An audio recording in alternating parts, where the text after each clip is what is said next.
नमस्कार बच्चों। आज हम पढ़ने और समझने वाले हैं क्लास 9th एसएसटी सामाजिक विज्ञान की वर्कशीट नंबर 13 यानी कि कार्यपत्रक संख्या 13 को। यह आपकी 5 अगस्त 2021 की वर्कशीट रहेगी और आज की वर्कशीट भी काफी इजी इंटरेस्टिंग रहने वाली है, जिसमें हम ज्योग्राफी भूगोल का सेकंड चैप्टर भारत का भौतिक स्वरूप इसको पढ़ना जारी रखेंगे और इसमें हम बात करेंगे उत्तरी भारत के विशाल मैदान की। पिछली वर्कशीट में हमने डिस्कस किया था कि भारत को भौतिक लक्षणों के आधार पे, उच्चावच के आधार पे, धरातल में भिन्नता के आधार पे 6 भौतिक भूभागों में बांटा जा सकता है।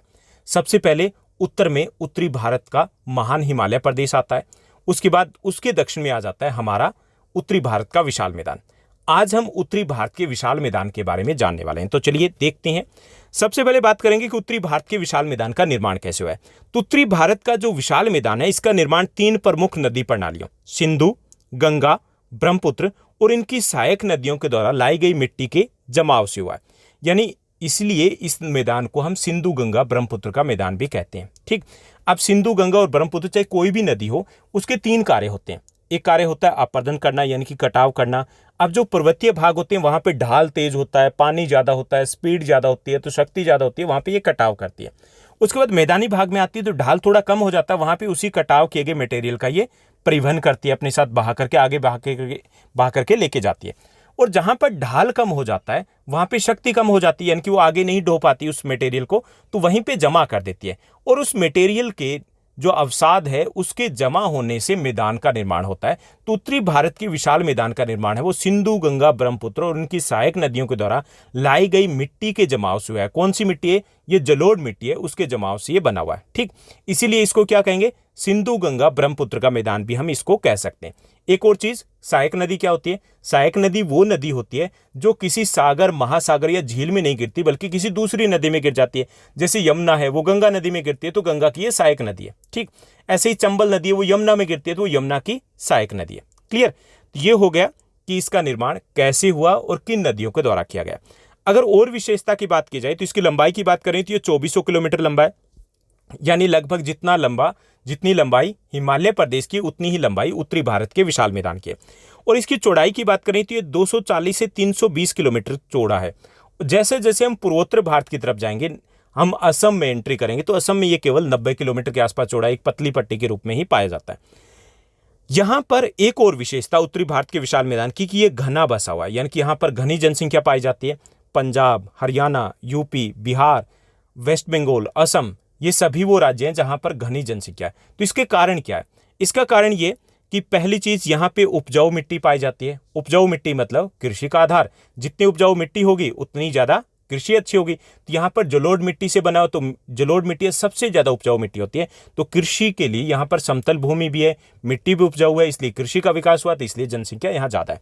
दूसरा कारण है यहाँ पे पानी पर्याप्त मात्रा में उपलब्ध है। सैकड़ों नदियां इस इलाके से बहती है और वो सभी नदियां बारहमासी नदियां हैं, उनसे नहरें भी निकाल गई, तो सिंचाई की सुविधा भी यहाँ पर उपलब्ध है। तीसरा, यहाँ की जलवायु अनुकूल है, ना तो ज्यादा गर्म है ना ही ज्यादा ठंडी जलवायु पाई जाती है, जो मानव बसाव के लिए बिल्कुल उपयुक्त है, इसलिए भी यहाँ पर जनसंख्या ज्यादा पाई जाती है।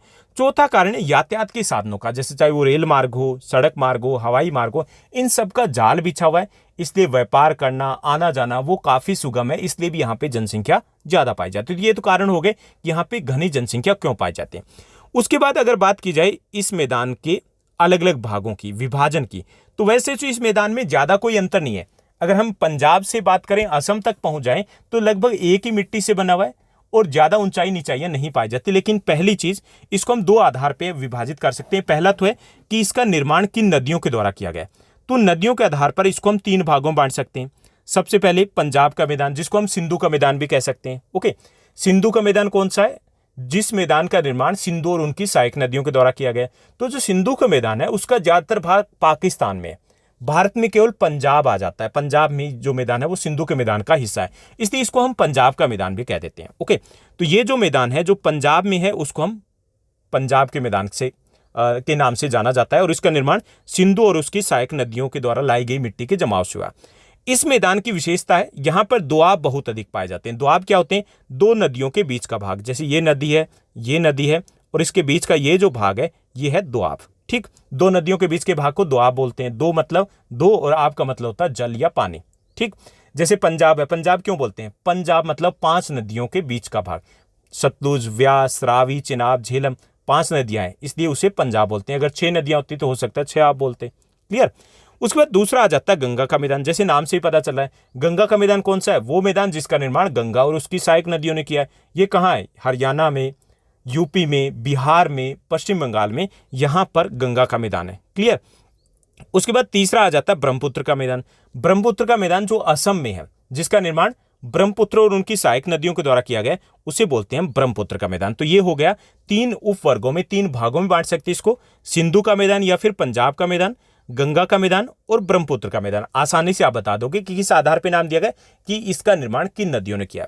उसके बाद अगर बात की जाए, जैसे हमने अभी डिस्कस किया कि इस मैदान में ज्यादा कोई अंतर नहीं पाया जाता, एक जैसी मिट्टी पाई जाती है, लेकिन कहीं कहीं पर थोड़ा बहुत भूआकृतिक जो विभिन्नताएं पाई जाती है, उस आधार पे इसको 4 और भागों में बांटा जा सकता है। जैसे पहला हो गया भाबर, दूसरा हो गया तराई, तीसरा हो गया बांगर, तीसरा हो गया, चौथा हो गया खादर। ठीक। तो इसमें भाबर क्या है?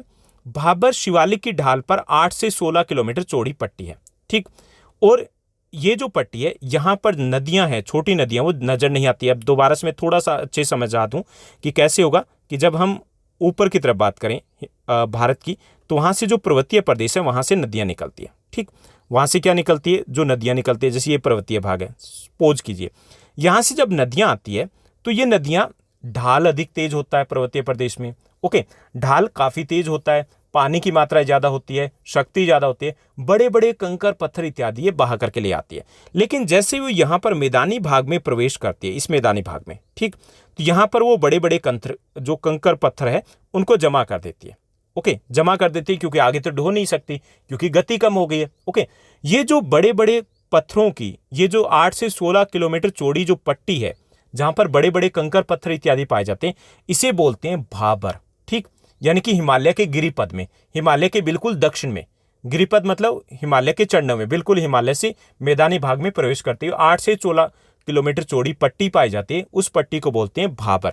इसमें क्योंकि बड़े बड़े पत्थर पाए जाते हैं, इसलिए पारगम्य चट्टानें हो जाती है, जिसके आर पार पानी जा सकता है। तो जो छोटी छोटी नदियां होती है वो यहाँ पर भूमिगत हो जाती है, अंडरग्राउंड हो जाती है, यानी कि पानी तो चलता है, ऊपर दिखाई नहीं देता। जैसे आपने घर में भी देखा होगा, घर के बाहर देखा होगा, पत्थर या ईंटें पड़ी हैं तो पानी क्या करता है? जंप मार के ऊपर थोड़ी जाता है, नीचे से निकल जाता है। तो ऐसे यहाँ पे बड़े बड़े पत्थर इत्यादि पाए जाते हैं, तो पानी है वो अंडरग्राउंड हो जाता है छोटी छोटी नदियों का। तो इसे बोलते हैं भाबर, क्योंकि यहाँ पे बड़े कंकर पत्थर इत्यादि पाए जाते हैं। तो ये इलाका है वो कृषि के लिए बिल्कुल भी उपयुक्त नहीं है। ठीक, उसके बाद बात आती है तराई की। तराई क्या है कि ये तो भाबर हो गया, मान लीजिए कि ये पट्टी है भाबर, जहां पर बड़े बड़े कंकर पत्थर इत्यादि पाए जाते हैं। ये 8 से 16 किलोमीटर चौड़ी हमारी पट्टी हो गई। भाबर के दक्षिण में तराई है। ठीक, तराई क्या है? यहां पर अपेक्षाकृत बारीक छोटे कंकर इत्यादि पाए जाते हैं, दलदली जमीन है। यहां पर जो नदियां गायब हो गई थी, भूमिगत हो गई थी, वो वापस कहाँ जाती है? धरातल पर दोबारा निकल के आ जाती है। ये इलाका घना जंगलों से भरा हुआ था पहले, अब उन जंगलों को साफ करके कृषि करना शुरू कर दिया। ओके, तो ये जो इलाका है, ये जो तराई है, किसके दक्षिण में? भाबर के दक्षिण में, ज्यादा उपजाऊ है, कृषि के लिए ज्यादा उपयुक्त है। जो नदियां गायब हो गई थी वो वापस धरातल पर आ जाती है। तो ये विशेषता होती है तराई की। तो इसको कई बार कंफ्यूज हो जाते हैं, तराई कौन सा और भाबर कौन सा। तो आप याद रख सकते हो alphabetically, AB, B for Bhabar, Bhabar पहले आएगा, ठीक, और उसके बाद T फॉर तराई, ये बाद में आएगा। यानी कि ऊपर वाली पट्टी भाबर है और उससे नीचे वाली जो पट्टी है वो तराई है। यानी कि बाकी तो समझ में आ गया होगा, लेकिन कई बार हम एग्जाम में जब बैठते हैं तब थोड़ा सा कंफ्यूजन होता है। तो ये हो गया भाबर और तराई। इसमें अंतर भी कई बार पूछा जाता है कि भाबर और तराई में अंतर क्या है। उसके बाद तीसरा जो लक्षण है वो है भांगर। भांगर को आमतौर पर बांगर ही बोला जाता है, यहाँ पे भांगर लिखा हुआ है, तो बांगर। और चौथा है खादर। बांगर और खादर क्या है? ये जलोढ़ मिट्टी के ही 2 प्रकार है।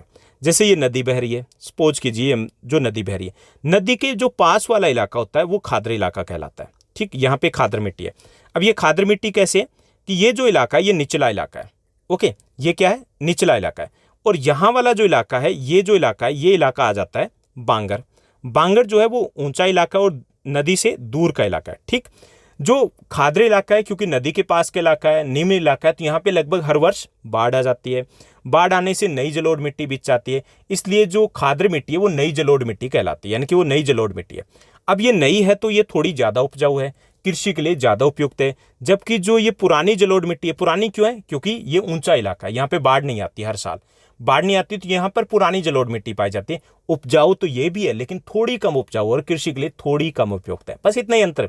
अगर आपको ये समझ में आ गया ना कि कौन सी नदी के पास है और कौन सी नदी से दूर है, बस इसी से आपका कंसेप्ट सारा क्लियर हो जाएगा। ठीक, तो ये जो आपकी नदी है उसके पास का जो इलाका होता है वो खाद्र कहलाता है, निचला इलाका है, हर साल लगभग बाढ़ आ जाती है, नई परत बिछ जाती है यानी कि नई जलोढ़ बनी होती है, ये ज़्यादा उपजाऊ होती है, कृषि के लिए ज़्यादा उपयुक्त होती है। जबकि जो बांगर है वो नदी से दूर का इलाका है, ऊंचला इलाका है यानी कि ऊंचा इलाका है जिसपे हर साल बाढ़ नहीं आती, इसलिए पुरानी जलोढ़ मिट्टी है और ये कम उपजाऊ होती है। तो ये हो गया आपका बांगर और खाद्र। ठीक, यहाँ पर भी आपको कन्फ्यूजन अगर है तो आप कन्फ्यूजन कैसे दूर करोगे, B for Bangar, okay, B for Bangar, यहाँ पे हम कंफ्यूजन कैसे दूर करेंगे, ये होता के फॉर खाद्र, तो अल्फाबेटिकली है बी यानी कि ये पहले आएगा। अब क्लास में कोई बच्चा पहले आए तो वो पुराना होगा ना, और जो बाद में आए तो वो नया बच्चा होगा, तो ये पुरानी जलोढ़ मिट्टी है जबकि ये नई जलोढ़ मिट्टी है। क्लियर? तो ये थी हमारी आज की वर्कशीट जिसमें हमने उत्तरी भारत के विशाल मैदान को समझने की कोशिश की। अब हम आगे बढ़ते हैं सेकंड सेगमेंट की तरफ और बात करते हैं प्रश्नोत्तर की। आज की इस वर्कशीट पर आधारित 5 बेहद आसान से प्रश्न पूछे गए। पहला जो हमारा क्वेश्चन है, उत्तरी भारत के विशाल मैदान के निर्माण में किन किन नदियों का योगदान है, किन्हीं 3 का नाम लिखना है, बस नाम ही बताना है।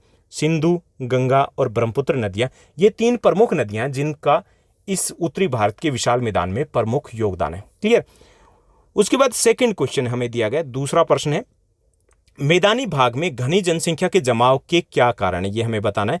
तो पहला, उपजाऊ मिट्टी और समतल भूमि। ठीक, यानी कि मैदानी भाग में घनी जनसंख्या होने के कारण क्या, ये हमें बताना है। तो पहले ये कि यहाँ पे उपजाऊ मिट्टी पाई जाती है और जमीन समतल है जो कृषि के लिए उपयुक्त है, ज्यादा जनसंख्या है। दूसरा, यहाँ पे जल भी उपलब्ध है, सैकड़ों नदियां निकलती है, तो नहरें भी निकाली गई है जो कृषि के लिए सही है। तीसरा, जलवायु अनुकूल है, ना ज्यादा गर्म ना ज्यादा ठंडी, बसाव के लिए बेस्ट है।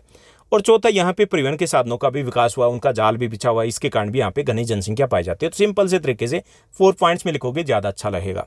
उसके बाद थर्ड जो हमारा क्वेश्चन दिया गया, थर्ड क्वेश्चन है, जो हमारा भारत के उत्तरी मैदान है इनका निर्माण कैसे हुआ है, यह हमें बताना है। तो भारत के उत्तरी मैदान का निर्माण 3 प्रमुख नदी प्रणालियों सिंधु, गंगा, ब्रह्मपुत्र तथा उनकी सहायक नदियों के द्वारा लाई गई मिट्टी के जमाव से हुआ। सिंपल तरीके से लिखना है, ज्यादा डीपली हमें नहीं जाना है। उसके बाद हमारा फोर्थ जो क्वेश्चन दिया गया है, फोर्थ क्वेश्चन है, तराई के जो भाग है, तराई भाग है वो घने जंगलों से क्यों भरा रहता है, वहां घने जंगल पाए जाते हैं। तो तराई भाग है वो नम तथा दलदली क्षेत्र है, नाम नहीं है, नम तथा दलदली क्षेत्र है, इसके कारण तराई भाग है वो घने जंगलों से भरा रहता है। ठीक, क्योंकि जहां पे दलदल पाए जाएंगे, नम इलाका है, वहां पे पेड़ ही होंगे। क्लियर? उसके बाद नेक्स्ट जो हमारा क्वेश्चन दिया गया है, फिफ्थ है। फिफ्थ जो क्वेश्चन है कि दिल्ली में स्थित किसी एक खाद्र वाले इलाके का नाम लिखना है और बताना है कि ये उपजाऊ क्यों होते हैं। ठीक, तो यमुना के बगल की जो भूमि है यानी कि यमुना के आसपास की जो भूमि है, साथ वाली जो भूमि है, वो खाद्र इलाका है।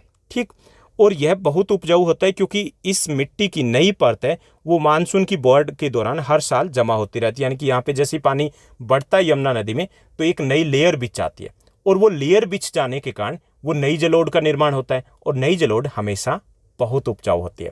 क्लियर? तो ये थी हमारी आज की वर्कशीट। आई होप सब कुछ अच्छे समझ में आया होगा। अगर आपको सच्ची में लगता है कि ये वीडियो अच्छी है, आपको लगता है कि सब कुछ समझ में आया, तो आप इसको शेयर जरूर कीजिएगा, क्योंकि कोशिश कीजिए कि आप मैक्सिमम स्टूडेंट्स के साथ अगर आप शेयर करते हो तो हमें भी अच्छा लगेगा। उसके बाद हम प्रायोरिटी 9th क्लास को देंगे। अब आप देख रहे होंगे कि हम पहले 10th क्लास की वर्कशीट आती है, उसके बाद 9th की आती है, क्योंकि 9th के इतनी ज़्यादा स्टूडेंट्स अभी तक नहीं जुड़े हैं। तो आप ज़्यादा से ज़्यादा स्टूडेंट्स को जोड़िए, फर्स्ट 2 डेज में या फर्स्ट डे ही आपकी सभी वर्कशीट को हम निपटा दिया करेंगे। आज के लिए बस इतना ही। Thank you, bye bye, have a nice day. मिलते हैं नेक्स्ट वीडियो में।